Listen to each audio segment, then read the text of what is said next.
এই যে অনেকক্ষণ থেকে তোমার ফোন বাজছে, রাকিবের কল আসছে। ওর মন চাচ্ছে কল দিচ্ছে, আমার মন চাচ্ছে আমি কল ধরতেছি না। আর বোকা ছেলেটাকে শুধু শুধু কেন কষ্ট দিচ্ছ? ও তো ভুল ভাববে পরে।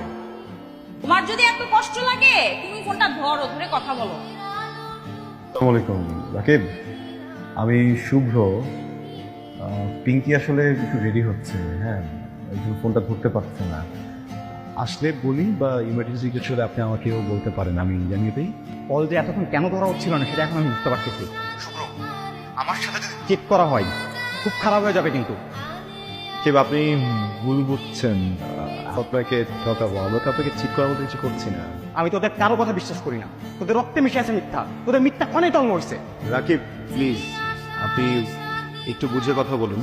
মানে আপনি তো আমাকে চেনেন না, তাই না?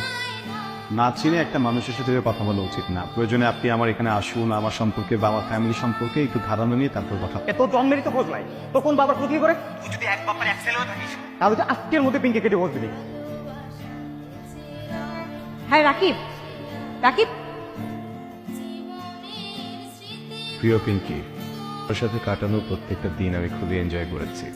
আমি তোমার সাথে এভাবে আমার সারাটা জীবন কাটিয়ে দিতে চেয়েছিলাম। বাবা মা যা করে তা সন্তানের ভালোর জন্যই করে।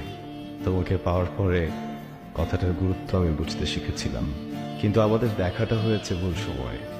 এখানে তোমারও কোনো দোষ নেই আর আমারও কোনো দোষ নেই। আমি আমার ভাগ্যেরও দোষ দিব না। যাই হোক, কথা বলে মায়া বাড়িয়ে লাভ নেই। ডিভোর্স পেপারে সাইন করে রেখেছি।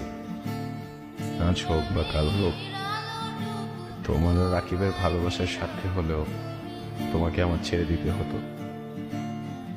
এতদিন আমার সাথে থাকার জন্য ধন্যবাদ।